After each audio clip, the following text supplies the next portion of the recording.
Hello, my name is Terry Gant of Third Coast Comics, and my favorite thing is prog rock and prog metal. Hello and welcome to Finding Favorites. I'm your host, Leah Jones. It's Sunday, December 18th. It is the first night of Hanukkah. I just checked over my shoulder and my menorah the candles in my menorah or Hanukkah have burned themselves out. So the light of the first night is smoke now. This is a really fun episode for you. I talked to Terry Gant.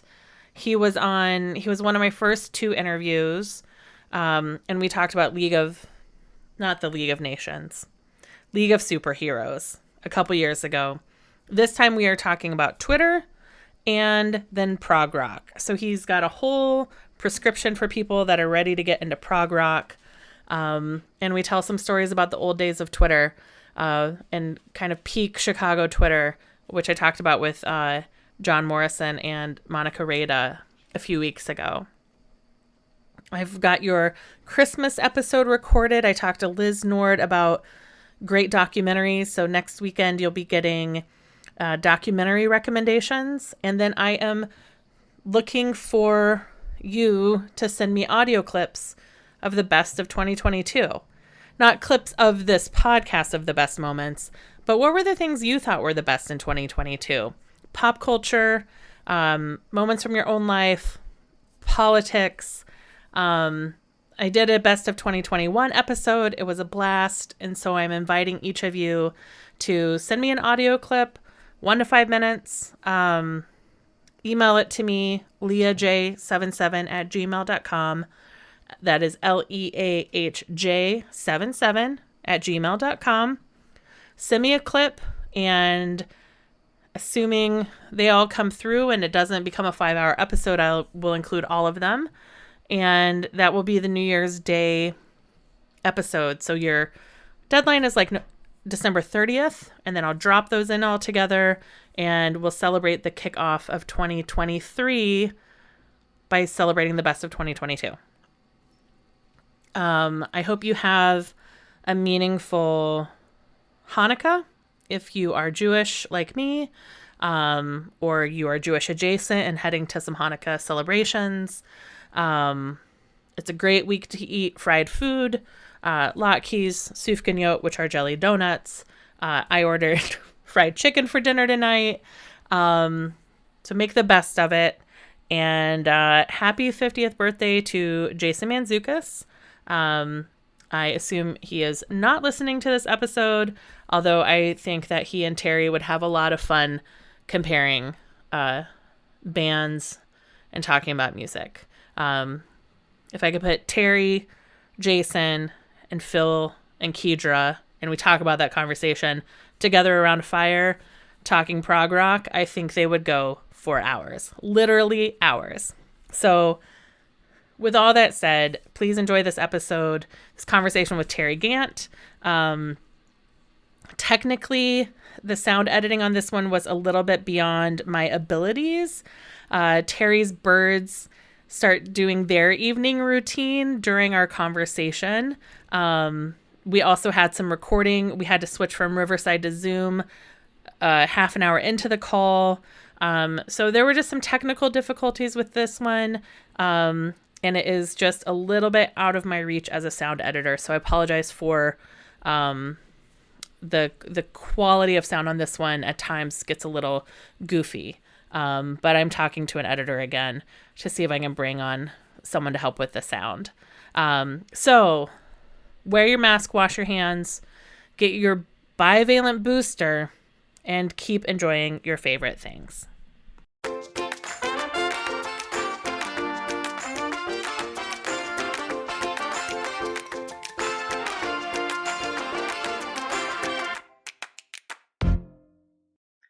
Hello and welcome to Finding Favorites. I'm your host, Leah Jones, and this is the podcast where we learn about people's favorite things and get recommendations without using an algorithm. Today, I am joined by my original guest, the first person I ever talked to, possibly the second, Terry Gant. He is the owner of Third Coast Comics. He is We've known each other for probably 15 years, thanks to Twitter. He is my adopted brother. And yeah, Terry, how are you? I am great. And do you realize I forgot? Like, I looked earlier today in my email and I saw that it was like 2 years ago that I was on, and I forgot I was either the first or second guest. Mm-hmm. I knew I was a guest, and I knew I was an early guest, but I didn't realize how early it was until You were so early that I didn't know how to plug in my microphone yet. I was so early that I remember losing my shit over hearing the music. Uh-huh.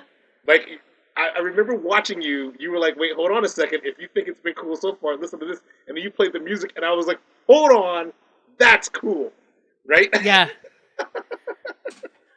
I bought royalty-free music so I could have bumpers and stuff. That's great. I was waiting for it for this episode, but I'm guessing you drop it in like in editing or something. I put it in afterwards, but I mean, if I could learn how to use this, let me show you some of the things they've got here.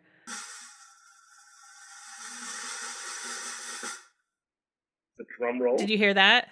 Did.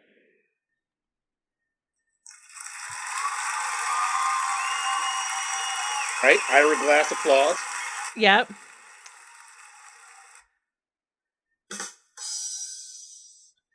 So they got a few good things built in to Riverside. All right. Yeah. I don't use them often other than to show that I have them. Right. But I bet I could probably like put the intro music in and just play it and have it in. But yeah. I haven't looked into that yet. Terry, you are also one of the original hospital husbands. Yes, this is true. I am. Yeah, which is a phrase. Yeah, original. Have you explained hospital husbands to your audience before? I'm sure I have, but like thinking back, so when because you were at the hospital all day long for my hysterectomy with my mom. Yes. And that was 5 or 6 years. That was 5 years ago. Yeah. Did they assume you were my dad at that point? Or did they assume you were mom's husband or my husband on that day? Either of the husbands. What I remember of that day is the way that particular hospital, I'm trying not to name the hospital due to general privacy, right? But the way that hospital operated, or at least the way it's laid out, I was able to find your mom without actually encountering any other hospital personnel.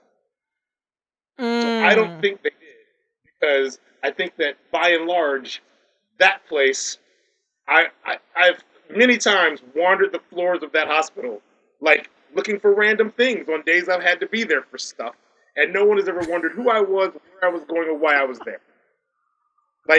And that's, me, I generally look like a bike messenger, right? Right. I somehow they assume I belong to wherever I happen to be at that particular hospital, any of the numerous times I've been in that building. So I think on that particular day, I was like, okay, got it. Mom is here. I'm going to go find mom, and that's what we're going to do. And that's what I did. No one was like, do you have a person here? Can I help you? Uh-huh. This is a location for you, someone looking like you to be, given that we know all of the people who are here, right? Mm-hmm. No one questioned why I was there. So on one hand, I was like, wow, this is great. This goes well, because if I was there with my own wife, that means nobody would give me funny looks if I was there with my own wife. Right. It'd be great. That would be an awesome occasion to have, right? But then it was kind of like also funny that then when I did find your mom, and you and me and your mom standing next to each other, it's kind of like we're a very unmatched pair for a variety of reasons. Yes. Like your mom's like 7 feet tall, right? So I feel like she's 6 feet tall, which is practically 7. No one batted an eyelash at any point in that place, because the location of that hospital is such that whoever people see there, it just seems like they just belong, right? Yeah. And I think that's fantastic for that hospital. Yeah. Northwestern, on the other hand, did ship us immediately, and they were like, because I brought my mom, and then you had come to help, keep my mom company while I was in surgery. And the What I nurse do, came up and she was like, "Sweetie, you can only have one family member with you. So do you want it to be your husband or your mom?" And I was In like, "Oh, well, his she wife would said, be very upset with me." you may be I think, forgetting how she said it. What she said to you, and I won't forget it, what she said to you was, you told us it would be your mom. You didn't tell us it would be your husband. oh, She said there's it a with an lot I edge. don't remember about that day. She said it with an edge in her voice, like, listen, lady, Uh-huh. you had a chance to tell us it was going to be the husband, but you didn't. Yeah. That's how. So every time one of the men in my life took me to the hospital, specifically Northwestern, they got upgraded to being my husband. Ezra, Ronnie, you, uh, all were referred to as either you were referred to as my husband, oh, your husband's gone to get the car, Yes. or they said, oh, let them know his wife is in the infusion room. So then I made enamel pins for people to wear that said today's hospital husband. That I just gave out as like thank you gifts. I decided hospital husband is a gender neutral term. But women and people who were non-binary who took me to the hospital never got upgraded to spouse. They were generally considered like sisters and friends, but husbands, it was immediately assumed that like no man would help you unless he was legally obligated to help you. Right. A Yeah. court of law has to recognize this union for a man to help you. Yep. And no one was assuming that any woman who was helping you had also been granted said like responsibility by a court of law. Right. Yeah. So yeah. So one of the OG hospital husbands and an original guest of Finding Favorites 2 years ago. I've been doing this a Yes. while. Yeah. This is cool. And that was honestly one of the first episodes where I had to, right? Because I would record and then, sometimes I release immediately, sometimes I release a couple weeks later. But we recorded the day before the George Floyd video was released. And you talked a lot about being a Black business owner, about growing up on the South Side of Chicago. And I did have to put in the introduction, we recorded this before George Floyd was murdered. Right. And therefore, we're not just skipping over it. It in our timeline hadn't happened yet. Right. Yeah. Because I didn't want people to think like we just didn't care. We were like so unplugged from reality. It was like, no. This is time travel. Podcasts are time travel. They happen in one time. They exist in another. Life moves mysteriously. Yes. And I think part of the reason we were also doing it was you knew there was something coming up and you had to get a certain number of them in the can. I kind of seem to remember that being part of it too. You were trying to get a certain number of episodes recorded, even if not edited and released before a certain point in time. There was a time sensitive issue here with you. I don't remember exactly. Yeah. Yeah. Well, the time sensitive issue was like, I'm impatient. And once I decide I want to do something, I want to do it. But I knew I had a lot to learn, that I was okay learning in public. So I did like a bunch of interviews that weekend and then later learned how to plug in my microphone and how to like ask questions and how to edit. So those first 10 episodes are rough. They have ridges. I'll say even now that if anybody, a comic book fan, and they're listening to this podcast and they want to know like a lot about my obsession with the Legion of Superheroes, they should go back and listen to that episode. They should. It's a really good episode. I got to talk about the Legion of Superheroes for like an hour and a half. That was great. Yeah. So I was about to say, how's your summer been? But it's December. How is your winter going? So it's we're gonna talk a little bit about like COVID and small business, right? Like, thing for me is I've been kind of like straight up jonesing to get to like the Christmas shopping season because I own like a comic book store. I mean, retail. Yeah. And a funny thing has happened is that like when COVID first happened, it was awesome. Like people got together and were like, you know what, we got to support small business. And they did a bang up job of doing everything they could to support small businesses. So a lot of the businesses that survived COVID did it with the help of the public directly getting in there, right? But Yeah. since when they started when the world started telling people that COVID was over, which it isn't, when that message got out there, a weird thing kind of happened in that people really extended themselves to help businesses stay afloat during COVID. But now they're hurting because everybody who lost money during COVID, they want their money, right? So a lot of Right. industries that weren't trying to take losses hated taking that loss, so their prices went up. So now you're paying more for every single thing, right? Everything is costing you more money, but your small Yeah. business is still hurting because they aren't like they didn't get to stay afloat during COVID with the same level, if not more commerce, right? They were just helped to stay afloat by a very well-meaning public, you know. So here we are Yeah. now, where we're having when they talk about like gas prices. I think the gas prices are kind of the least of it because gas prices are at least something that you can visually look at. You just see a number. It's the little Right. charge that you don't notice that you're paying a lot more for. So now, if you're a small business like me, you start noticing that, oh man, like holy crap, everybody's starting to they want to get back out and do stuff, but they don't really have money to get out and do stuff with, right? And now we're entering the Christmas season where you kind of got to get out and spend some stuff. But you've been taking it on the chin too for the last like year or so. Now that everybody Yeah. wants their money, your landlord wants his money. The utilities want their money, right? The everybody is in your pockets in subtle little Mm-hmm. ways that affect how you can support a small business, right? So here I am going, man, I can't wait because now that I'm open and I'm operating and I'm running, I'm noticing that my sales are down, like lower than they would normally be, and then it hit me. It's because I can at least say, like I can see it. My costs have gone up. My shipping costs, my freight costs are like crazy. Right. It's a killer if you're a small business, right? So my summer was a lot of like kind of dealing with that, but like looking forward to the fall and the Christmas shopping season, right? But on the other hand,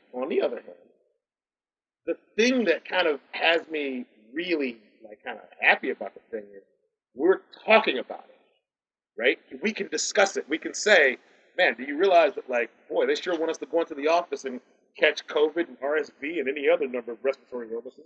Why not necessarily give us any extra cash, you know?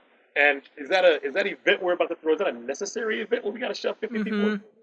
Like, like if I do an event and I get 30 people in the room, 30 people used to pay, let's say they spend, not pay, but spend, $25 a piece. Now if I get 30 people in the room, they're spending $15 a piece. Like, without discussing how that happened, a thing has happened. So now you have to recognize, man, like this pandemic is one of these things where there's the overt hit we all took, and now there's that silent killer we're all feeling. You know, Mm-hmm. stay positive about it because what else can you? The only thing you can really do is be more direct in how you spend and how you support. You know, Yep.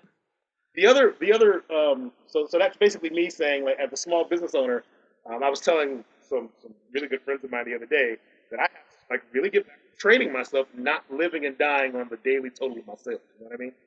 Like, my public is my public. They didn't move away. They didn't start hating comics. Right. Like, they just aren't in today.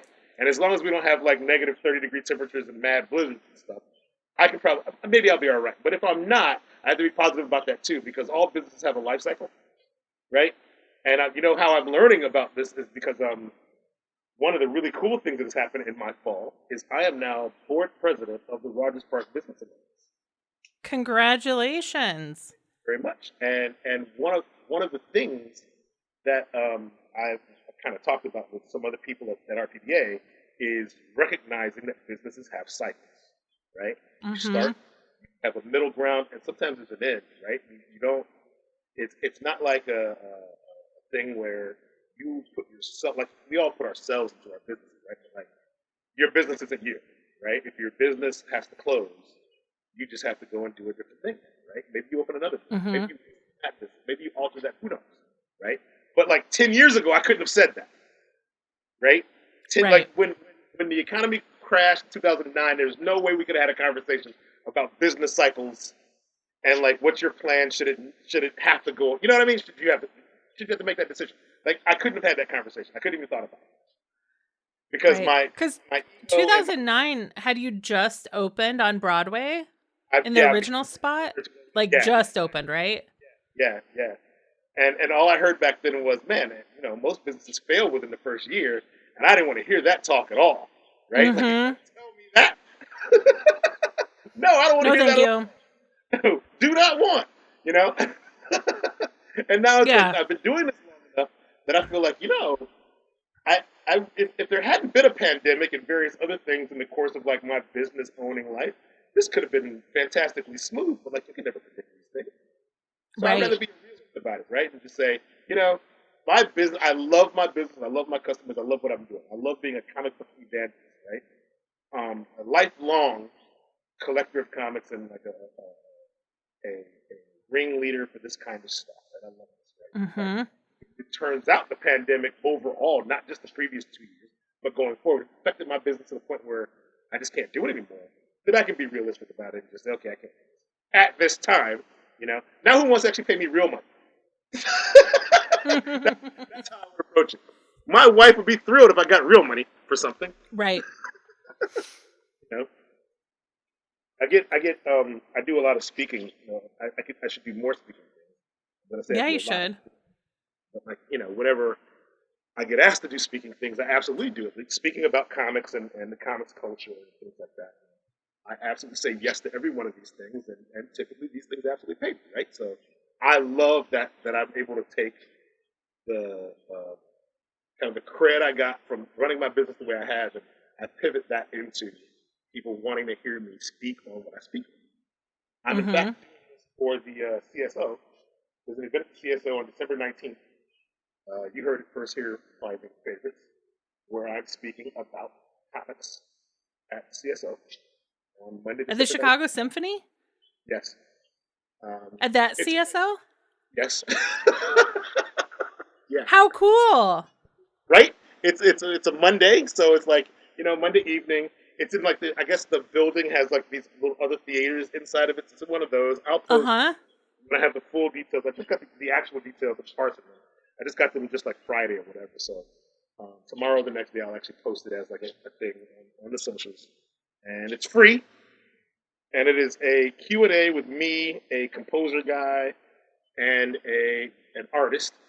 And it's kind of a really funny way in which these folks found me. Like, I mean, based on me being the owner of Third Coast Comics and them maybe hearing other things I've done or just knowing my reputation. I was Mm-hmm. think so. There's gonna be me and my lack of pants on stage at the CSO, right? And then there's gonna be music after. So we do our Q&A first, and then there's gonna be music. And the reason this is happening is the first movement of music is inspired by a comics related art installation, right? So that's why I have that. That's so cool. Thank you very much. I love that. So when I think about how my business is going, the reason I'm able to like kind of say, just be realistic about how this could go thanks to COVID, right? And like fluctuating sales is I have in my brain I have options for Yeah. what to do. Not be able to do this, currently. I've spent time thinking, man, if I had to do this over again, how would I do it? Right? Mm-hmm. Boy, do I want to get paid to talk. Yeah. Yeah. Yeah. We've got to figure out like where does that, who's the like what speakers bureau needs to learn about you, or what, content company needs a podcast with a Terry Grant regularly.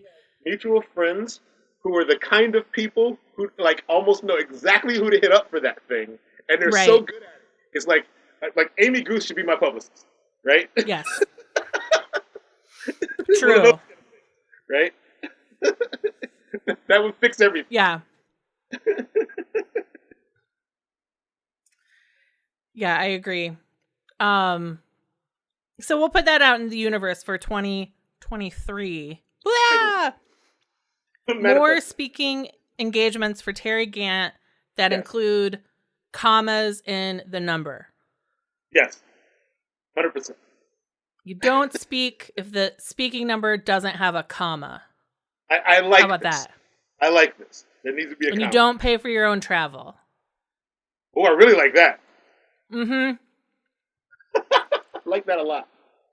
We want you doing more speaking where travel, room, and board is covered, and the check has a comma in it. That's where we're going to start for 2023. That's it. We're doing that. This is phenomenal. Yeah. I love it. Because you have invested in yourself and through the business, and people, it's time for people to get you on stage. I love it. Fantastic. All right. So, Terry, do you want to talk today about Twitter or prog rock? Both, because one of them really helped my love of the other. Oh, okay. Yeah. So let's start with Twitter. Let's start with Twitter. Yeah, because you were eulogizing Twitter in a way, and I was like, you know what? Like, I started looking back at it, and I was like, holy shit! Like, I wouldn't know Leah Jones if not for Twitter. Absolutely. It would have never happened. And you were just doing a podcast, and I think you and local celebrity were talking about tweet ups, and I think he wasn't there, but he was maybe a little incredulous if the tweet up ever happened. By tweet up we mean nacho tweet ups, right? The nacho tweet up, yes. Nacho tweet ups of what I'm gonna say, was it 2007? The nacho 2007, 2008. 2008 at the latest. Yes. And what I remember about the nacho tweet ups, and this is how I discovered Twitter was a thing. Because I didn't know Twitter was a thing, but I met some of my best friends or got to be better friends with them because of it. And it's that I had met Jeff Smith, and I don't know if you know, maybe you know Jeff Smith. Of course Twitter, I know Jeff Smith. Okay, so I met Jeff not on Twitter, but I met him through meetup.com for comics. And he didn't come to it. He was supposed to come to a meetup and actually physically meet me, but we had a blizzard the night of the meetup, and I still went to the meetup, and he didn't. But I saw his his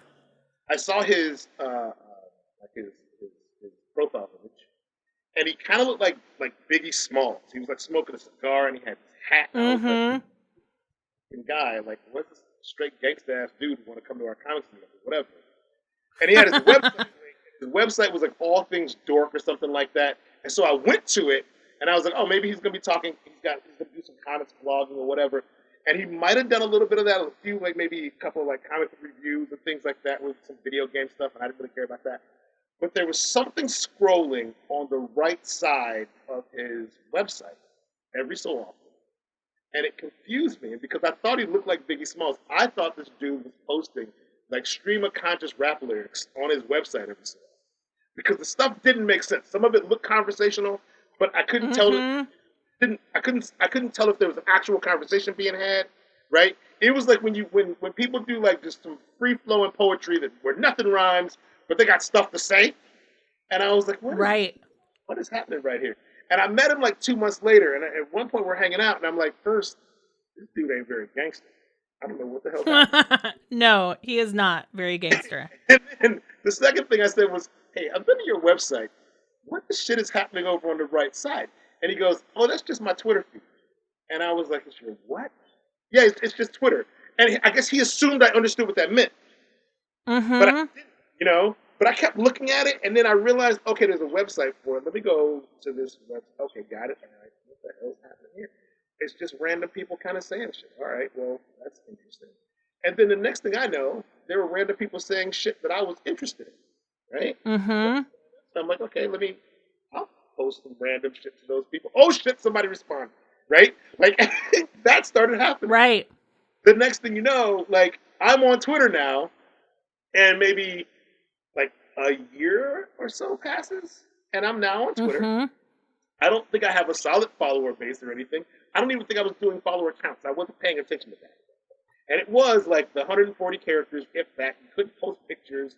It was very like, there was a lot you could not do. And I wasn't even thinking you needed to do it.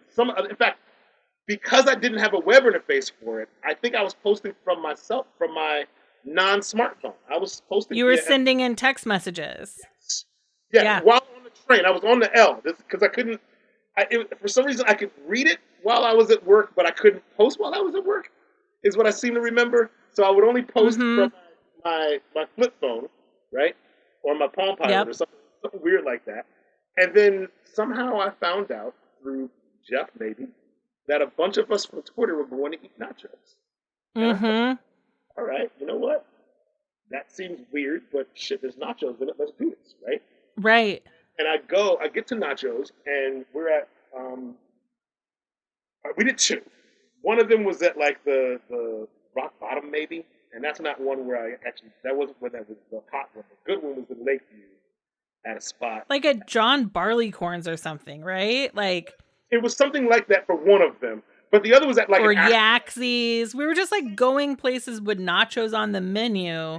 The nachos whole on point was we're going to go and order nachos at the different orders of, bars. right.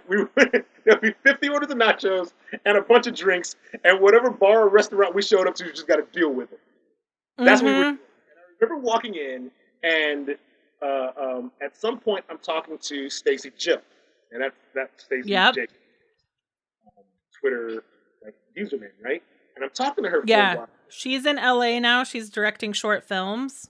She is. I bumped into her on Evanston Yeah. on the street, like about maybe like 9 months ago, and like randomly because she's in LA, I did not. She ran up and said Terry, but she's trying to get my attention. I'm like, who is this lady?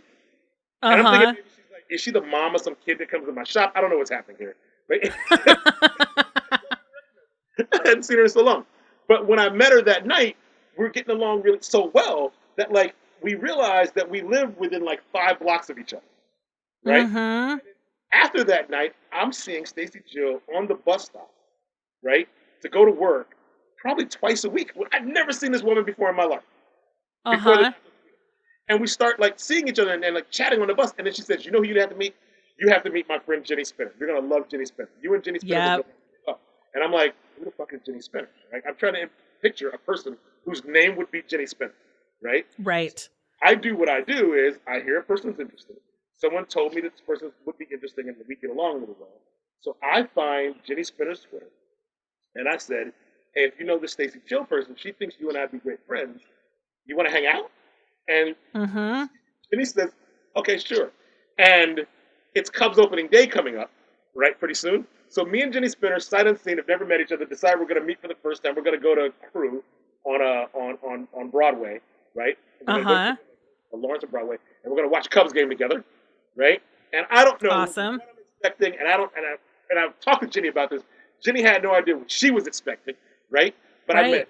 Jenny that day. I met Jenny's then girlfriend, current wife, Rebecca Kell, that day, right? Like all over, and then me and Jenny after that point decided that every Cubs opening day we're gonna hang out at some bar. Amazing. We're like best friends, right? Yeah. I performed their wedding ceremony. Like like I hung out with One them. of many one Yeah, of many Twitter wedding ceremonies you've performed. wedding ceremonies. Yes, yes.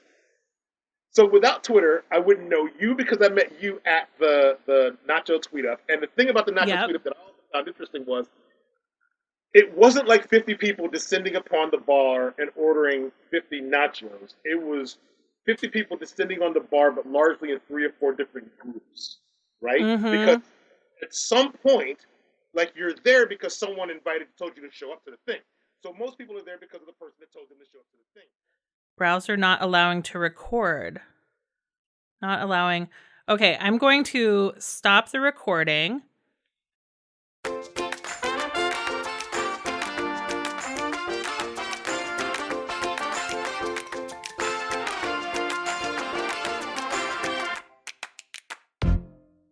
So we're at a nacho, to just recap, we're at a nacho tweet up. Yes. You realize Jeff's core to one group. I'm core to another group. We've got some other people with other groups. And Yes. we're just literally all at a bar eating nachos because we use the same internet platform. Not because we have anything in common, but because we are nerdy enough to already be Twitter users. That is absolutely right. Like there was no way in which I showed up thinking everybody there was going to be in the comments for us heavy metal. There was not a chance I would have thought that. I just thought here's a bunch of randos at the bar eating nachos, and we're all using Twitter. And I know 2 people in the room, maybe. Right. And at the one where I definitely remember a person that I had that recognized me and that I eventually recognized that I hadn't seen in years. Who's one of the nicest, coolest people, one of my best friends that I lost track of. And it was Dina Safer. Yep. Dina was at the Nacho, and I hadn't seen Dina since probably Dina's second year of law school, maybe, right? Yeah.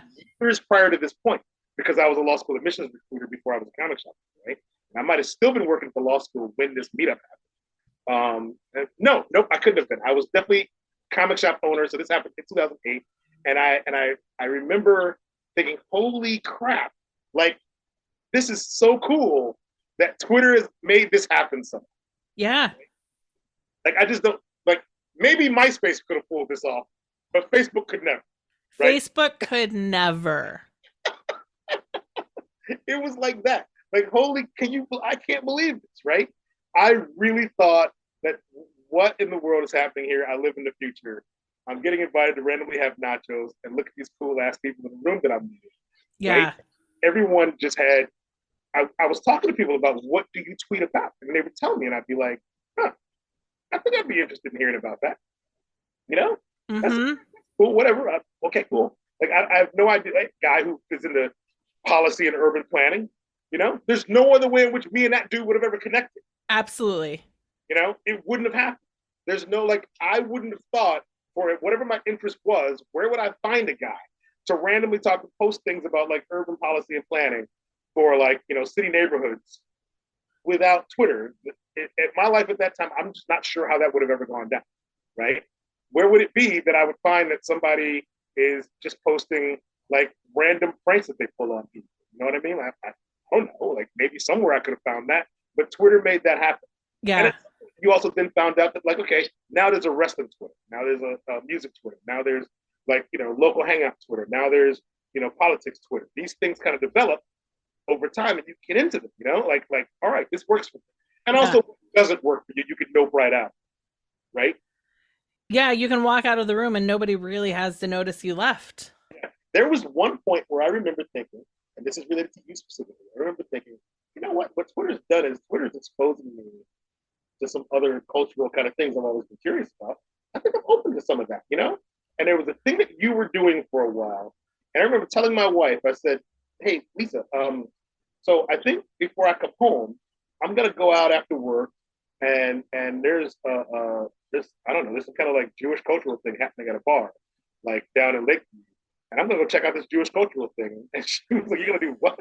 And I was I mean, I know that generally, like, I'm kind of an agnostic or whatever, but I'm open to like other like cultures and religions and how people do things and some humanist kind of shit. They seem like cool people. I want to kind of go in here and maybe I'll learn about some Jewish stuff. I don't know. I'm gonna go, right?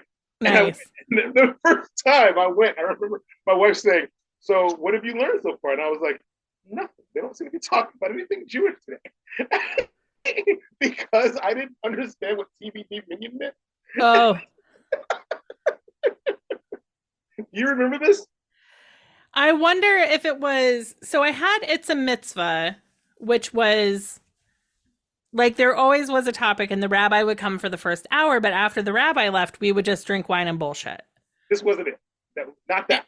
Okay. Then there was one time when Y Love was in town, who is a black Jewish rapper.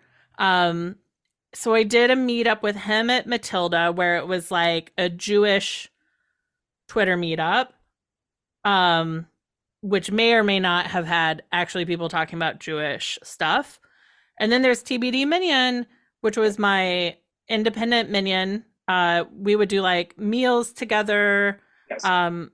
And it was sort of a catch-all for like a lot of Jewish stuff I did in my 30s. And just depending on when you showed up, like you may or may not have been there for the Jewish, like you could have met us out at a bar for like Hanukkah and missed like the 3 minutes where we did candle lighting and then we were just like hanging out with our Jewish friends. Yes, I missed all of that part. Yeah. 3 times I missed all of that part. And I was like, well, if nothing else, It just seems like I don't know. I don't, man. I have no idea what's going on other than the fact that these Jewish people seem to be smooth as hell because every time I show up, they're just ordering more drinks and just hanging out.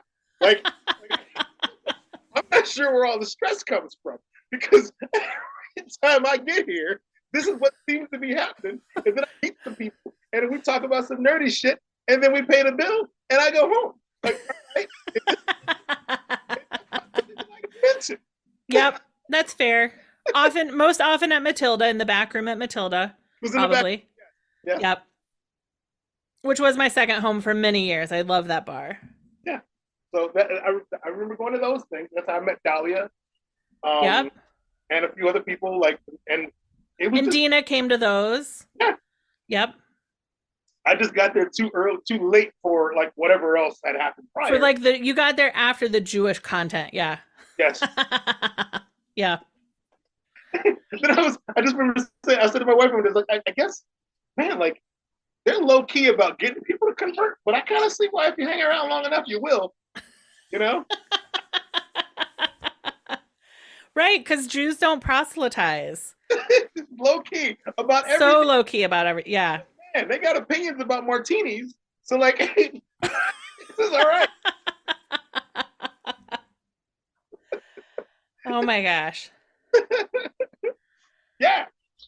So that was my Twitter experience when it began, right? Like, and it stayed kind of like more or less that way. But Twitter became a window into cultures I didn't know, human rights issues that I didn't know enough about, Yep.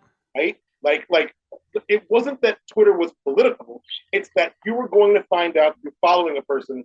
The number of times I would follow like a person saying something incredibly political and human rights related, and I found out in their real life they're like a mechanical engineer. Or here's a person saying something really cool about music and a certain era of jazz in the 50s. Then like I find out they're just a school teacher from North Carolina, right? Like Right. it was one of those things where if I was going to by me being on Twitter, I was exposing myself to ways of gathering information, and not just a person telling you an opinion about a thing, a person telling me an opinion about a thing, but also backing up the sources, right? So I'm learning a lot more about things that are not just outside the front of my door, right, at my fingertips, and it's hard to leave that because now you start building up relationships with people sharing that information. Right? So Mm-hmm. now it's not just like comics Twitter having a battle about something happening in comics. Is there certain people in comics Twitter that you trust with an opinion, or there are people who like are really interested in the fact that you're a comic book retailer. Like they don't get to talk to retailers, right? Like there are Right. times in any number of industries, the, a large group of people kind of have not gotten the information about a thing, and you can be the person to just kind of give them the actual truth, the ins and outs of how a thing works that they would have never gotten because they just wouldn't have had that conversation. Right. Right? And Twitter did that. So there's a lot of issues with the gay community, the trans community that would not have known about. There's a lot of things about like that I got to explain about the supply chain and order in which comics retail kind of works, like how to read a sales chart, who the actual customers are, right? The Right. person buying a comic book is not the comic book customer, the retailer is, right? Having to explain that to folks, those conversations are going to be not. You can only have them with people who walk in your door. You can't have them with the internet Right. unless there's a way for you to reach those folks, right? Music. I'm a huge prog rock fan, which we're going to talk about. And in the old days, I discovered new bands by walking into a record store, picking up a CD for a band I like, and as I walk into the counter, the guy at the counter would say, "Oh, if you like this band, you're going to love this band," right? Uh-huh. Like, that would happen organically. I know at some point, you know, you're shopping on Amazon, you're going to order a CD, and Amazon's going to tell you if you like this thing, you like this thing, right? But at some Yep. point, Amazon's going to slip up, and they're going to tell me that if I like Iron Maiden, I'm going to love Kiss, and that's just not true. Mm-hmm. So now I know I can't trust Amazon because Amazon's full of shit. It doesn't take many times with me for the algorithm to fuck up, right? Like, Right. yeah, fuck up with me at the second try, right? But record labels were a thing that I now had access to with Twitter that I didn't have before. Mm. In band, now that we're off of LPs, we're off of cassettes, we're off of CDs, we're on to streaming, right? a band that I like is having a like everyone's money was affected when that market changed. Yeah. A lot of people they had to go to streaming models, but this also affected their paper, which meant a lot of bands got dropped but still existed. So as they signed to new labels, those labels were quicker to adopt social media, right? Mm-hmm. Suddenly I see the band that I like, they're posting like through the record label, hey, we're on this label now. You can find our new album, blah. You can get it on these formats or whatever, right? And then, cool, I'll do that. So, but it's not just me following the band. Now I'm going to follow the label. And so many new bands that I love now, I discovered. Like, so Inside Out Music, I would not have found Haken and Leprous if it weren't for Twitter. Like, I'm a huge Dream Theater fan, right? Like, Dream Theater is my favorite band. I love Dream Theater, and I talk about. I snuck a reference into about Dream Theater to every episode of Stakes is High that me and Troy Hunter did, right? Like whether I needed to talk about Dream Theater or not, I did it. But what I didn't talk about often was because we weren't talking about like Twitter and its impact. I didn't really talk about using them as a sort of a tree in a way, right? They're the top, but what are the bands that spring up from them Right. that I would have only had access to before if the clerk at the record store had told me, hey, if you like Leprous, check out Caligula's Horse, right? That's the only way that could have happened, right? But now, thanks to Twitter, every other week, some record label is posting a thing, and then suddenly I'm like, holy crap, where's this been all my life, right? And all of a sudden, like while I love prog metal, like my interest and depth grew, right? Because I've got individual band members posting, I got record labels posting, I got people who post links to concerts posting, I've got all kinds of things happening, I got fan clubs posting, I got super fans that I'm following until that wears me down, right? Like, right. I got all kinds of things happening here that Twitter is throwing at me.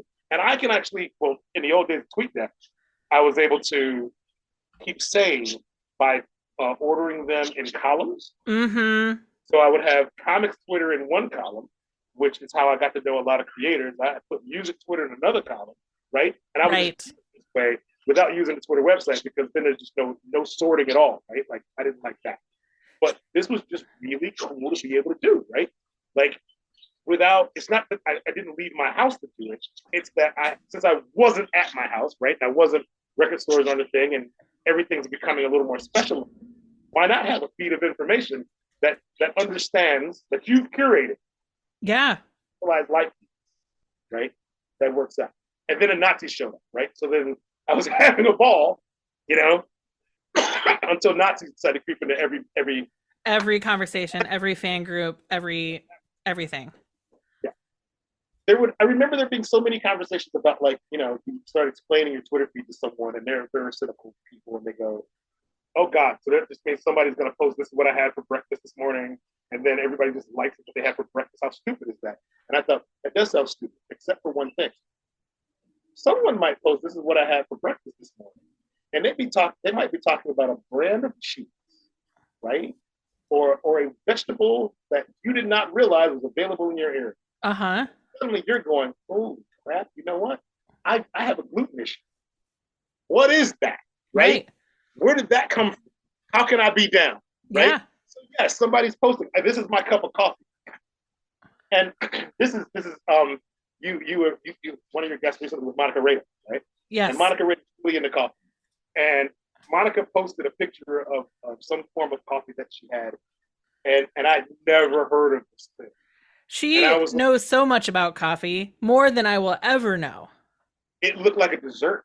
Mm-hmm. It turns out it was a dessert, right? Because it was called an affogato or something. Oh, right? The espresso poured over vanilla ice cream. Yes. Right? Like things, hold on a second. Like I didn't even know it existed. So if I found myself in a coffee shop that also had ice cream, I wouldn't have known to even ask. Right. Twitter did that. Right? Someday, because like I have to get to Elmwood Park every so often, I know the folks at Elmwood Park know their coffee. Not all of them, but some of them do. I'm going to walk into a coffee shop and I'm going to be like, wait, there's the dessert coffee right there. I need it. Must have it. Right? Like that. I wouldn't have known that without like people out who are, the cynics will say this is stupid, unnecessary.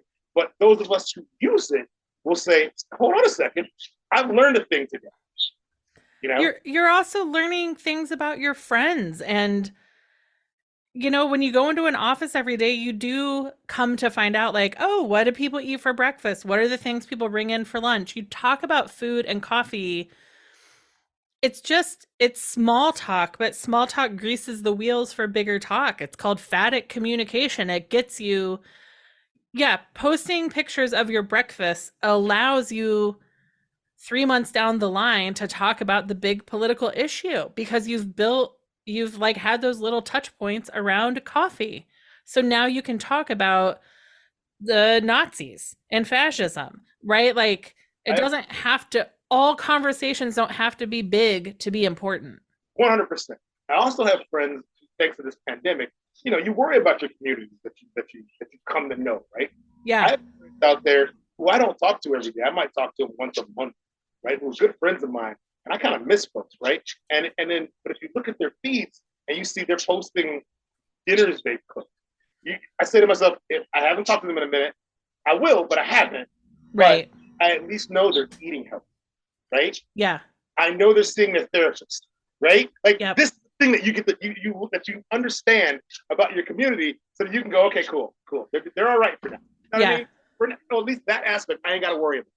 You Right. know, because if I was posting pictures of like Pop Tarts and bourbon, folks need to come and like check on me.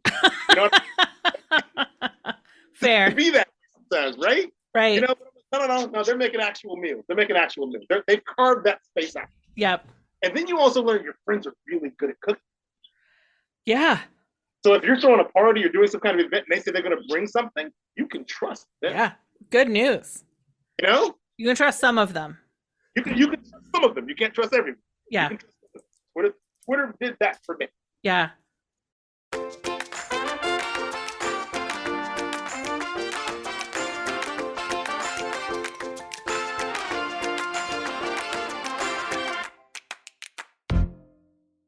Now let's talk prog metal, right? And prog Yeah. because I am a weird sort of me and music. Music is what I like to refer to as music and comics saved my life when I was a teenager, right? Mm-hmm. And it had everything to do with expressions, right? And I love prog rock and prog metal because it is musicians. Like if you're playing a form of music in which the beat is the core thing, right? That's great, right? Because beats move people, right? Mm-hmm. Beats move. You can move an entire army with a beat, right? When we get away from it just being about a beat, where beats can change, right? Now we're talking about expression and communication, right? So one of the reasons why I like prog is But it, what is, just time out. okay. What's What prog? does prog even mean? So prog stands for progressive, and I guess we think about it in terms of there's standard versus progressive. So if you think about most music you hear on the radio, most songs are going to be under 3 minutes long, maybe 3 minutes 20 seconds, somewhere around there, and they're going to follow kind of a simple the Verse, chorus, bridge, and chorus out. it's probably going to be 4/4. Yeah. It's going to stay 4/4 because we have to keep your head nodding and at a certain time to keep you focused on whatever it is you're doing, right? We're going to hit you with a hook. Mm-hmm. Right? And we're gonna get out of this song, and the next song is also gonna be a hook, and it's gonna be catchy too, right? But wherever you're going when you listen to music, whatever you were doing, you can keep doing that thing, right? Okay. We want you more or less focused on your task, right? We're giving you pop music it is popular, the masses can get into it, and honestly, we don't have to do a hell of a lot to like honestly keep you interested, as long as we follow verse, chorus, verse, and keep it to 4/4, right? Okay. Bass nice. We do that. We've been doing that for decades, right? Yeah. Perfectly fine. Jazz came about as a way to take the blues, which is the music of the people, right, Mm-hmm. and spice it up a little bit, right?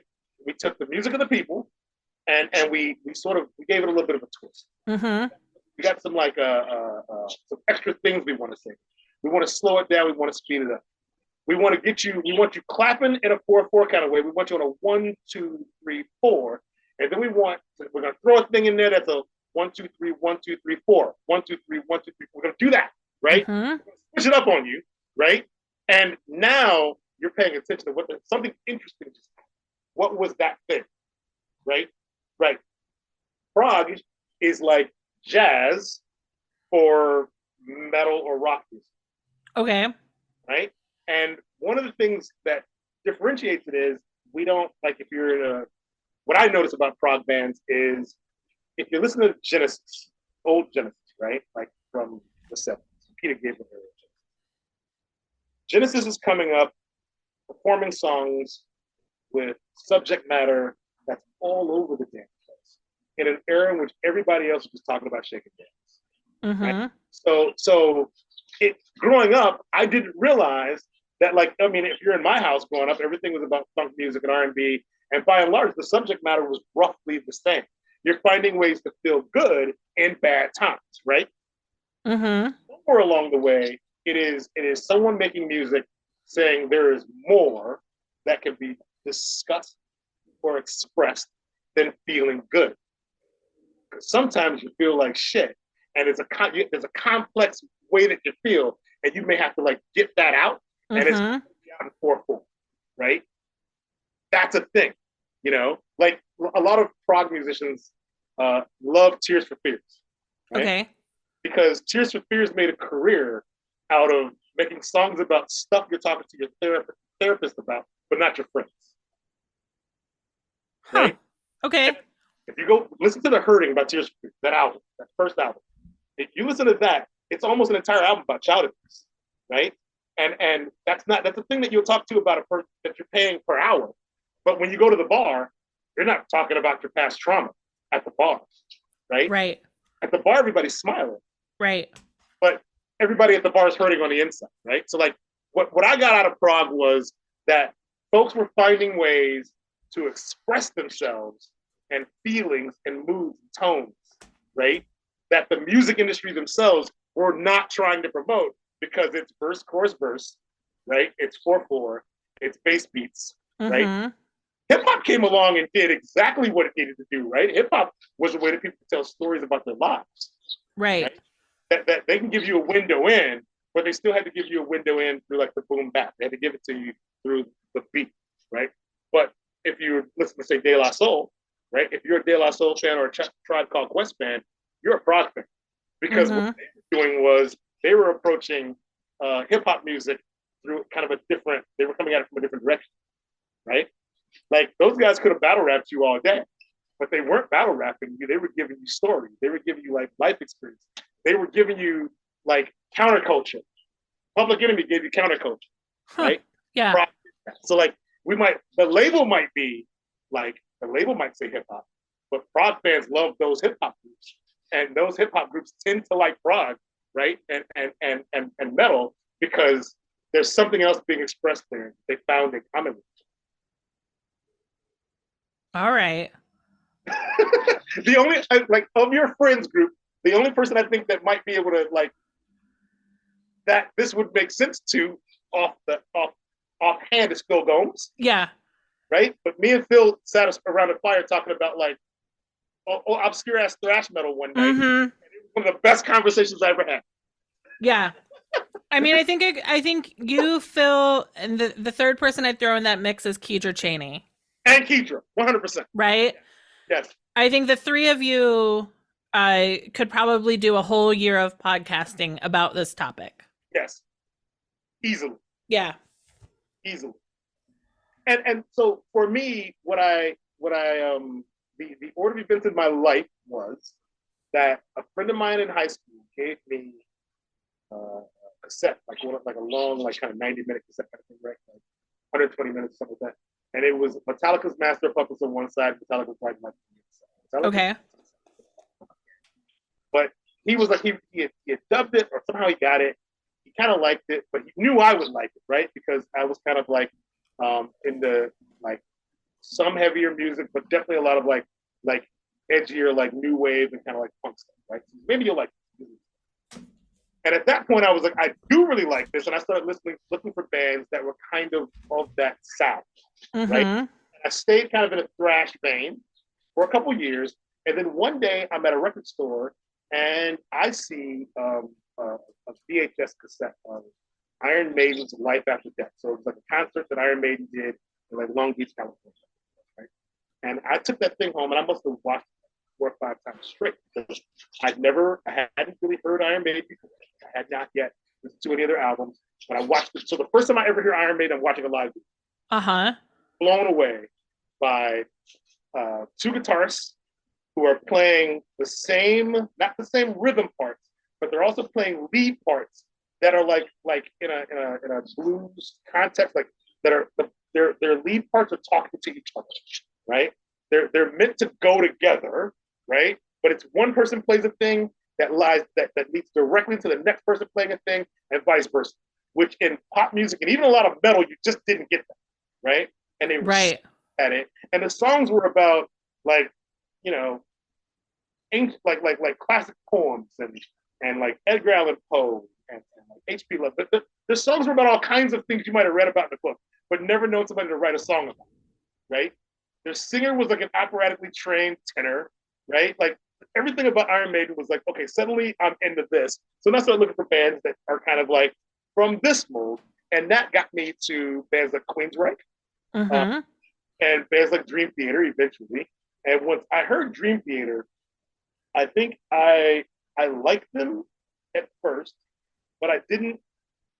There were things about it that it didn't quite work for me just yet. Where I wasn't getting my two guitar players, I was getting a guitar player playing incredible parts and a keyboard player providing a whole lot of color around it, right? But the more I listened to it, I realized that what they were actually doing was they were distinct personalities within one band who are fine. They're making a combination of movie score, right?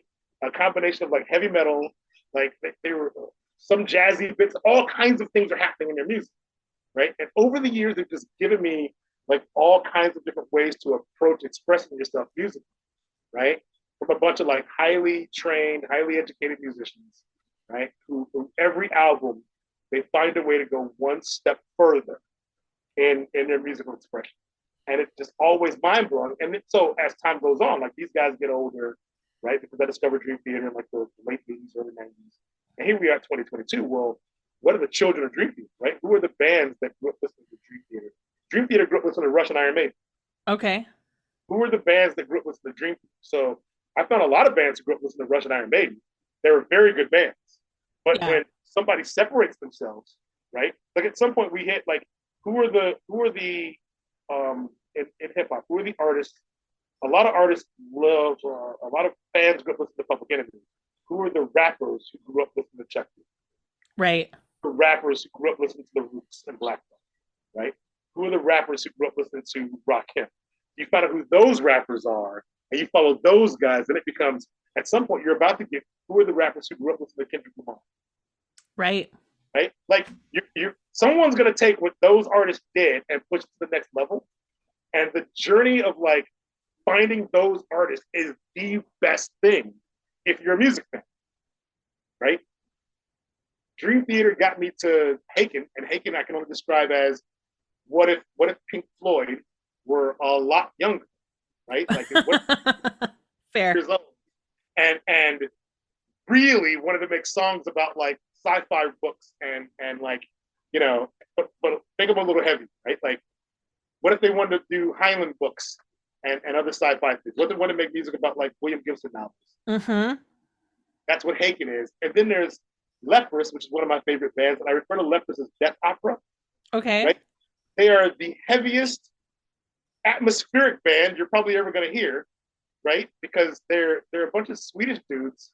I think they're Swedish, and they just like they may have started out as death metal screaming kids, but it's somewhere along the way.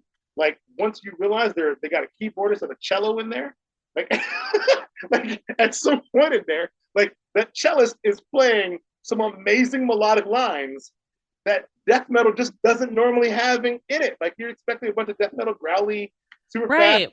fast beat stuff. No, not these guys. They don't have to do that anymore. And they're still really heavy and very creative. And the range the singer sings in is this like weird high register that very few singers. I couldn't do a Leper song at karaoke because his voice is just like it's Hmm. like Sting. You try to sing like a police song at karaoke, but you try to sing it straight, it's really hard to do because Sting's voice is in like A or something like that. It's not. A lot of people are down at like E or E. Mm-hmm. He's an A. So like his voice is already a high voice. He's not even singing in falsetto. You got to go to falsetto to be able to do this shit, and it's very frustrating. Naturally, it's really hard to do if you're not trained to do it. You know, so it's atmospheric and haunting for a voice is what it is. And I love that band, and I got into this because I just happened to be on Twitter, and their record label posted a link to a music video of theirs, and I was like, oh, okay, it's probably okay. Who are these guys? And I clicked on it. It's like, oh, okay, it's absolutely a death metal band wearing like black suits, right? And Mm-hmm. and just they're very tight, like they're musically very precise, right? And what the hell? Okay, what is happening here? And I was hooked immediately. Then the next thing I know, like because social media and the algorithms follow you everywhere you go. The next thing I know, Spotify is telling me I really need to listen to Lepers Right. because the man is always watching, The man right? is always watching. Yes. Always watching. So the next thing you know, I'm doing like the okay, give me Lepers radio. If I like Lepers, what else will I like? Fine, algorithm, do it. But I'm watching you, algorithm. Don't let the Nazis in. Don't let the Nazis in, right? And then that led me to a band called Riverside, Poland. Okay. They sing in English, and I can refer to I think about Riverside as what if the Doors were a prog metal band? Mm-hmm. Already a proggy classic rock band as it is, right? Right. But like, what if they were a prog metal band and they were happening like right now, right? That's how I think of Riverside, you know. And they came to Chicago once. I just discovered the band, and the week after I discovered them, they were playing a show in Chicago at some like Polish like butcher shop on the north side of Chicago. And I said to my wife, I think I want to go to this thing, but I kind of don't because I can't. Did they fly here from Poland to play at a butcher shop? That seems weird, right? Uh-huh. Very odd. But apparently, there's a butcher shop here in Chicago that has like a back room with a stage and everything. Huh. Yeah. Did you didn't go or you went? I did not go Yeah. because I had this It's just a idea little too weird, a little too like North risky. Milwaukee Avenue with no way to get home. Right. I wasn't ready, right? If they come back, I'm all over it. But I just discovered this band, and I'm about to go to a butcher shop and listen to them play. Like I'm a little risk averse when it comes to like crowds. At Mm-hmm. times, you know what I mean? Like because one of the other things I will say is that fandom ruins everything. Uh-huh. So I love a lot of things. I love pro wrestling. I don't know that I dig pro wrestling fans. I love metal, but I don't know that I dig metal fans. You know what I mean? Yeah. You know, the fans half the time are the problem, right? Not the artists. So yeah, I didn't go to the butcher shop that may have had a prog metal band playing in the background. Weird. Are there have you been to many live shows of these bands, or are you mostly you listen? Yeah, a lot of times. So I've done Dream Theater at the Chicago Theater. My wife has gone with me some of the time. It's not her thing at all, right? But she'll pick like at one point she loved their drummer. Mm-hmm. I'm a drummer, and like he was one of my favorite drummers. So because I was really into this drummer, she would go just to like watch me be happy watching the drummer. Sure. She also found him entertaining as a personality. So then she would go to like watch him. And the last time we went to a Dream Theater show, she said to me, "Okay, I'm really only here because I really like this drummer." And I hadn't realized I hadn't told her he quit the band 10 years ago. Oh no. They replaced him with another world class drummer, right? Right. And she's sitting there and she's like, "Okay, I like this guy, but he's not the same, right?" Uh-huh. But she doesn't like their music. If there's too much heavy pounding and it's like too many fast time changes, it's not her thing at all. She's more of a Rufus Wainwright kind of person. Like Yeah. music, she likes, when NPR or WBEZ is playing world music or some kind of like global jazzy kind of thing, she's into that. She can do that. Or like old school, like 60s, 70s soul stuff. She's into that, right? Like, yeah. I've gone. I'll go to shows and I'll get tickets, and then she'll tell me, ask every friend I have if they'll take my extra ticket, and if no one says yes, then she'll go. Uh-huh. So that's what I do now, right? If I'll get excited about a show, and if I buy a second ticket, I'll be like, "Hey, I got a ticket to this show. You won't love it, but I have an extra ticket." And she goes, "Ask every friend you have first." Okay, I'll do that. You know, She's a smart woman. it's to ensure that she's not like like stuck someplace and then there's a mosh pit or whatever this shit's going on, and she's like, I'm not. Yeah. Yeah, that's not her thing. So I get it. Like, and our interests aren't necessarily married interests. Right? We are married, but we don't have interest that align, right? Sure. For the most part. So it's a thing where we split the universe in half. I have one half, she has the other half. So, heavy music, prog, death metal, symphonic death metal, Swedish symphonic death metal is my thing, right? So not her. So what are, if somebody was going to dip their toes into prog rock, symphonic Swedish death metal, Okay? and everything in between, where would you start them? Okay, so in the case of prog rock, I think what I would do if we're talking about an American person who wants to be able to hear things very clearly, right? They want to hear it clearly. They want to be able to follow the music, and for a lot of people, absolutely start with the singers, right? I'm going to do a tricky thing. I'm going to say, listen to a band that's been around for like 30 years out of Texas called King's X, right? They're a three-piece band, really soulful singing, very blues based, but absolutely progressive, right? I'm going to say start there because at least then, now we've brought you onto the rock side of the Okay. prog, right? We got you kind of headed like over here. I'm going to try my best to keep you away from operatic tenors that you're going to like, that are going to be the part where the judgment happens. I need you to not be there. So King's X is a good place to start in general, right? Right. So that's like a very important thing. And the album I would say start with, if you're doing King's X, is start with Faith, Hope, Love. Start with that album, right? Because you're going to get songs that are absolutely not going to be, they're not going to be 3 minutes. They're not going to be 4 minutes. You can see longer songs. Okay. They will follow verse, chorus, verse to a point, right? The singers, the band has 2 singers. Like sometimes Doug Pinnick, the bass player, is singing.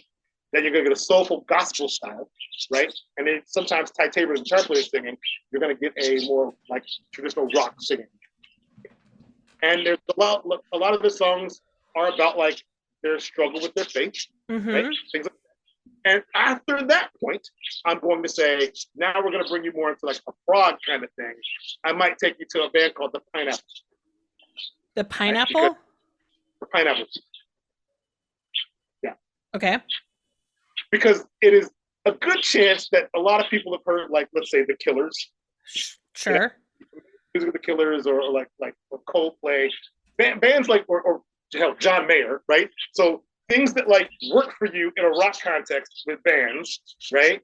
But now I need you to hear a tone that sounds familiar, right? But the songs might be depressing as shit, but really good. And the musicianship is going to be better than those bands, right? So it won't, well, at least what they're displaying. I don't know. Like Coldplay might be possibly behind the scenes one of the best bands in the world, right? But we only hear what Coldplay puts on records, in which case, yeah, they're Radiohead like. So like to me, and I don't like radio. So like Coldplay and me have a problem. Fair. So the Pineapple Thief might be the next band. Now for people who are into prog metal and prog rock, they might be noticing I'm not saying Dream Theater. And I'm not saying that because Dream Theater is a thing you attain Dream Theater. You don't start at Dream Theater, right?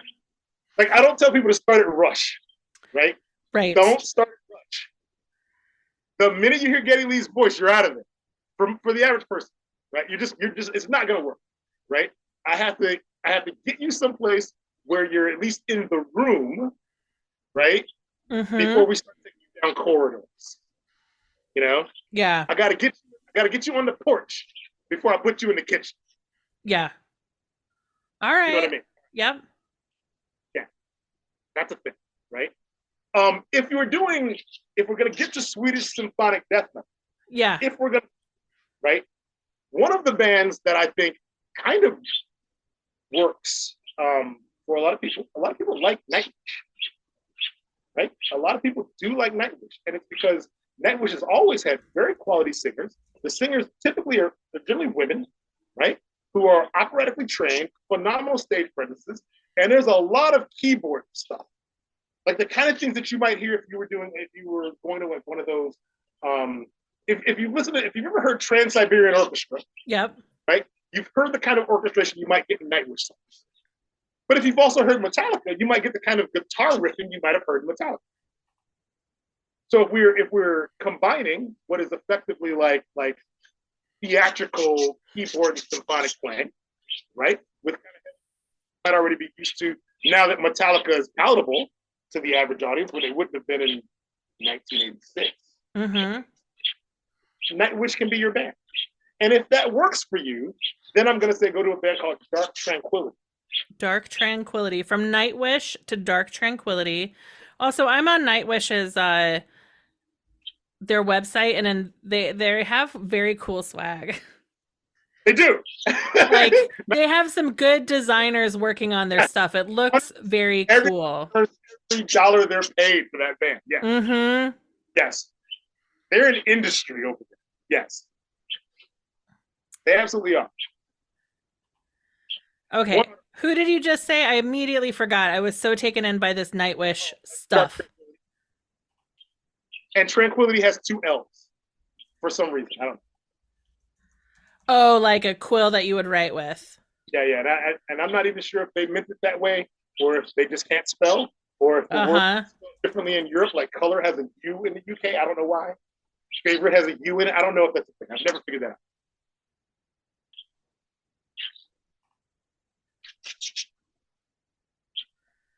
So they're a progressive electronic Tranquility, Prog electronic from Germany. Is that it? With Frank Mikowski? No. Let's see if I could hold on a second. Sea of No, not Sea of What's it? Dark Tranquility. I missed the dark. Yeah. Okay. Got it. Yes. Sea of Tranquility is a great song by a band called the Galactic Cowboys. Right. And the King's X, you might get to the Galactic Cowboys. They are directly related. Oh, that explains. So my Spotify wrapped for my podcast. Okay. Right, where Spotify tells me about people who listen to your podcast listen to the band Galactic Cowboy. Oh, that would be me. Yeah. I'm that person. Yes, because I listened to, I had a whole week of listening to the Galactic Cowboys about 3 weeks ago, and rap, a lot of what's happening in rap is your last 6 months of listening. I've learned, right? So if told you anybody was with the Galactic Cowboys that listened to your podcast, it was you. Yeah. 100%. So funny. That's why I did that. Yeah. And then if you're also digging this sort of thing, if you like that vibe, right, then I might also send you to Camelot with a K. Camelot with a chain? A K. Camelot with a K. Yeah. Camelot. All right. They're from Tampa. Yes. But when I say Swedish symphonic death metal, I'm talking about a style of music that was born in Sweden, right? But not necessarily is always Swedish. Okay. If I could say that. If that makes any sense. Sure. Like somebody might dance the Argentine tango, but you don't have to be in Argentina or be Argentinian to dance the Argentine tango. Right. Okay. Amazing. Swedish death metal bands, but some bands like it so much, they're just going to play that style of music and not be from Sweden. Right. So we've got Pineapple Thief, Nightwish, Dark Tranquility, 2 L's, and I've got one more tab open. Camelot with a K. And then we'll go ahead and toss Galactic Cowboys on there just to really confuse Spotify. That comes from the King's X conversation before I think we should start. Yeah. I would start a new person at King's X, right? And then, yeah. I wouldn't start you right at Dream Theater. I want you to get a feel for the music, and then when you're ready, like to open the taps up, we're gonna go to Dream Theater. We're gonna go to Haken, right? We're gonna go to like Riverside, Circus Maximus. There's a lot of places we can play. Okay. Amazing. And this for you all started with Metallica. It did. It started with Okay. Megadeth thrash metal, right? Like I was because I like thrash. It was Metallica and Megadeth, and then it was a band called Death Angel, and then it was Anthrax, and then I wanted more of that form of music, so I got me in a metal church. Yeah. Like all these bands that were kind of like playing, definitely like thrash started like the Bay Area, San Francisco, and San Francisco and Oakland, right? So all these bands are playing that style of music. Metallica got to be like the biggest band for the Bay Area style, but they're actually in LA, right? So like they're again not from there, but popularized the thing. Uh-huh. They eventually moved there, right? But like that sound is the Bay Area sound, and then so many bands that are forming who grew up listening to Metallica and Megadeth and some of these other bands, they're going to do exactly what Megadeth is doing, what Metallica is doing. They're going to go one step further with the instrumentation, and that's how you get to bands like Dream Theater. That's how, like, if you're a fan of Iron Maiden and a fan of Metallica, right? It's natural that you're going to listen to both of those bands. They're different but similar. Different but similar. Where's the similarity, and where can you make a divergence? A lot of bands figure out what that is, and they do that. You know, that's Wow. what, that's what happened with me. It was okay. I love thrash, right? Holy crap! I love Iron Maiden. Give me more bands like Iron Maiden. And Uh-huh. bands like Iron Maiden, it got me to Dream Theater when Dream Theater was right? And then that began like when Dream Theater tours. Who opens for Dream? Great. I will listen to those bands, or I'll go to buy the new Dream Theater album, and then it's okay. The clerk would see me buying a Dream Theater record and say, "Okay, you just bought this Dream. You're buying this Dream Theater record. If you really like this band, check out this band." Yeah. And the next thing you know, they're giving me like some other like proggy thing that I didn't realize I was going to love. That I'm Crimson Glory is one of those bands, right? So Mm. that's one of those bands, like very like people who know, right? But like I wouldn't have known it without somebody behind a desk who's in the record store all day saying, "Here, if you like this, you'll love this." Yeah, you got to check this out. And Right. I never got like I would get okay. Here comes this little black guy who just walked into the heavy metal record store. Right, I got that walk in, but once I brought a purchase up to the counter, it was like, nope, weird little black guy knows exactly what the fuck he's doing. Right, like that's where that would go. You know, Uh-huh. it was I got the looks coming into place, but I didn't get the looks upon making a purchase. Once I made Right. a purchase, it was like now we gotta have a conversation. Now we gotta talk. You know, yeah, And then to go full circle, eventually Twitter became the record store absolutely. and where you were able to interact with labels, other fans, and band members about Yes, new music. absolutely. 100%. That's I great. wouldn't have known that there were other like the band will say, okay, we're coming to Chicago on X date, right? But they would also say we're coming to Chicago with other bands, Uh-huh. with those guys. And I go listen to those bands. Like, right? I need to get to the show early enough to see all the openers. Mm-hmm. But actually, it turns out I really like them. You know? Because Yeah. those are going to be the bands, if they stick around, they might be the bands that I'm listening to for the next 10, 20 years. Yeah. I think about it like that. Like, I may have just discovered my new favorite band on their first ever tour out with one of my favorite bands. I love that. I don't want to take. Some people be like, we can miss the openers. We don't really care. We only care about whoever the headliner is. We're fans of that guy, those bands. And I would go, but wait a second. I don't know. I don't know if the bass player from this opening band is going to be one of the best bass players in the world in 3 years, and I get to see him now, right? Yeah. Joins one of my favorite bands. I have no clue. I got to see every band if I'm going to the show. Right. Do you have a next show coming up? I don't have a next show coming up, and a lot of it has to do with like again COVID numbers, right? Like knowing that we're going to have a surge around the holidays, whether they told me we were or we weren't, right? I knew we would, so I'm not looking. I need to get through February. Yep. Because the other thing that now happens, there's another thing that nobody ever talks about with shows that bothers me is now that we can effectively be smoked on an airplane, Nobody gives a shit. I can't do it. So when people start lighting up in a show, I need air. Mm, Chicago is not a place where I want to be standing for 2 songs outside, right? Because the inside just became like a bomb, right? right. Like it's that thing. So if I gotta step out because folks are lighting up at my show, and again it's Prog, so it can happen, right? Right. But I'm not gonna bitch about the dudes who will come in and do that kind of shit. They were doing it before you could smoke weed practically anywhere, right?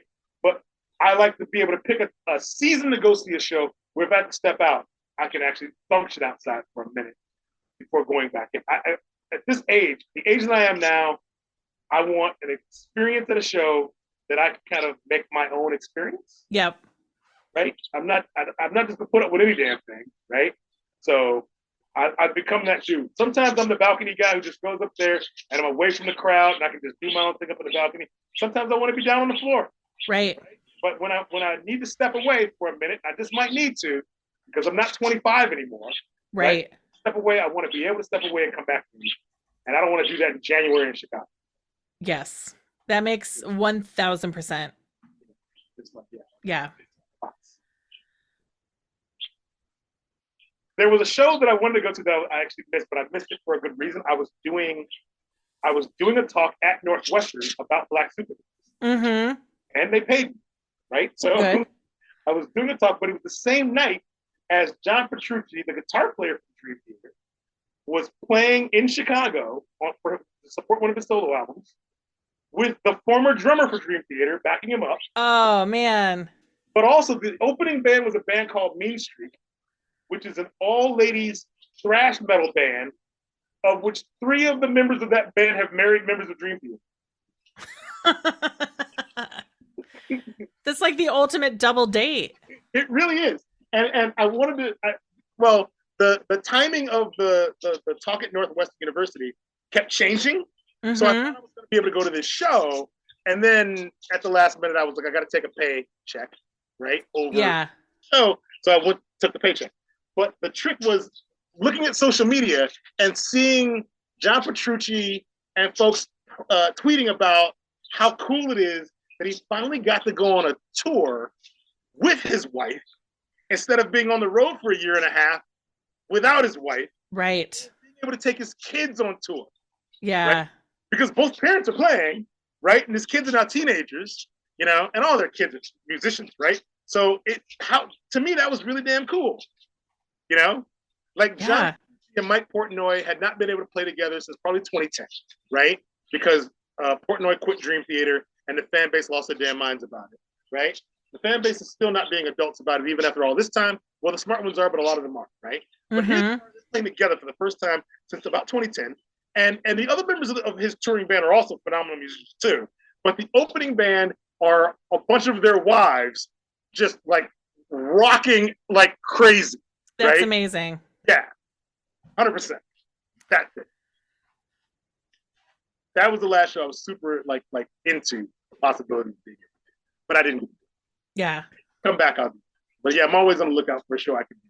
A lot of times, like a Prog show will come and it'll be in like St. Charles, and then that's just right out. Like I'm not. I can't. No. But I can do Bottom Lounge. I can do shows that are like on the north side of Chicago at least. A lot of like these a lot of the fan base is so white. You'll find that Joliet's where people want to go, and I'm not. Oh no, thank you. Yeah. There's a new venue that I wouldn't be surprised if it starts having prog rock. Sleeping Village on West Belmont. Okay. I went there to see 2 singer-songwriters, but some other friends have been there for shows. I don't know. It seems like a new venue. I had never heard about it, but now all of a sudden I keep seeing people going there. Oh, okay. It's got a really nice bar, good beer menu, nice cocktails. And then it's like an old, like maybe it's a auto shop or something. It's sort of like in that part of West Belmont. Yep. But it's a nice little venue, and I hope they are successful. I do too. I think what I do is I need to become friends with like people who promote shows for venues, so I can help guide them. Yeah. If there's anybody listening to Finding Favorites, who needs like a prog rock Sherpa Mm-hmm. to bands the book, hit me up, and I would love to work with Amazing. you. You'll steer them on Spotify, and my Spotify Wrapped next year for Finding Favorites will become even more prog rock related. Yes. Awesome. Yes. Well, So, and Terry, then, thanks so much for spending a Sunday afternoon with me instead of the Bears. yeah, look, the Bears. Look, I love watching Bears games, but at some point along the way, I just decided that this was not necessarily thrilling me. So Mm-hmm. a little earlier than normal. Let's get it done. Yeah. Yeah. Fantastic. Well, let's record the bumper, which, as you may remember, is hello, my name is blank. My favorite thing is blank. Oh, wait. Okay. Where can people find you online? Well, as long as Twitter's still a thing, I'm still on Twitter. Yes. And I'm at Doc Midnight on Twitter, DOCMIDNIGHT. And I also run the Third Coast Comics Twitter when I remember to post from Third Coast Comics. And that's just at 3RD Coast Comics. Yes. I'm on Instagram as Third Coast Comics as well. And I'm trying to post more there. But part of the reason that I want to eulogize Twitter is I like how Twitter works. And I don't like how the interface for Instagram works.